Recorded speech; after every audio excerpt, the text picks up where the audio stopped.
I'm Alan Brooks. And I'm Brad Winkleski. Brad, today we're going to talk about a really cool subject. You know, the way the technology world has evolved, we're able to accomplish things in a much different manner than we have our whole careers. Today we're going to talk about probably the most fundamental important thing in computing is data protection and backing up that data.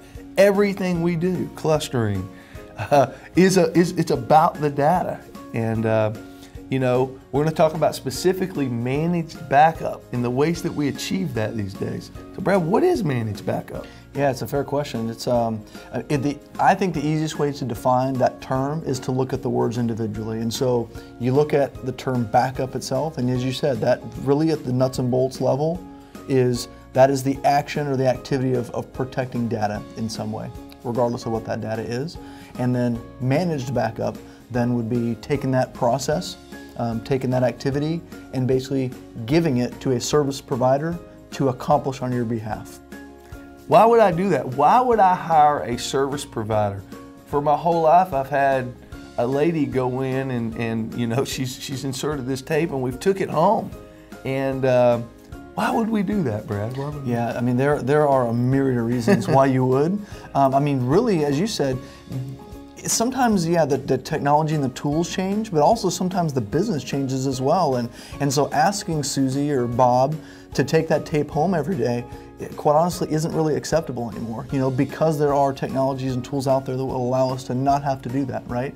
And so, you know, we want Bob or we want Susie to be accomplishing higher value activities, right?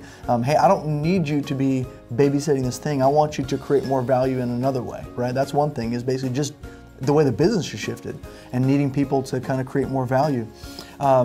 You know, there's cases of like a remote workforce, for instance, where you have salespeople who never come into the office, who never really interact with servers, but yet the data they have on their laptops or their tablets or whatever is really, really important. That's another decent example. Another example is like remote locations. If you think about, you know, basically people in a whole nother location, you want to have some sort of verification that those backups are occurring, that data is protected and things like that. You don't really want to have to trust that this manual process runs over and over again. You know, that's a good point, talking about the process is, do you really want to lean on your backup in the event of a disaster, or learn how to restore this thing in the event of a disaster? When you hire a managed backup provider, they have processes established. They have ways to establish this. And I tell you what else it does, is it actually empowers DR down the road, you know, so. Yeah, there's no question there. I mean, we'll get into the different type of architectures at some point, but you're right. I mean, there's, you know, when you send your data directly offsite, you know, that's good. Even having a secondary copy on premise is very solid for those type of benefits. But then also having that data offsite, you know, for disaster recovery purposes. Yeah.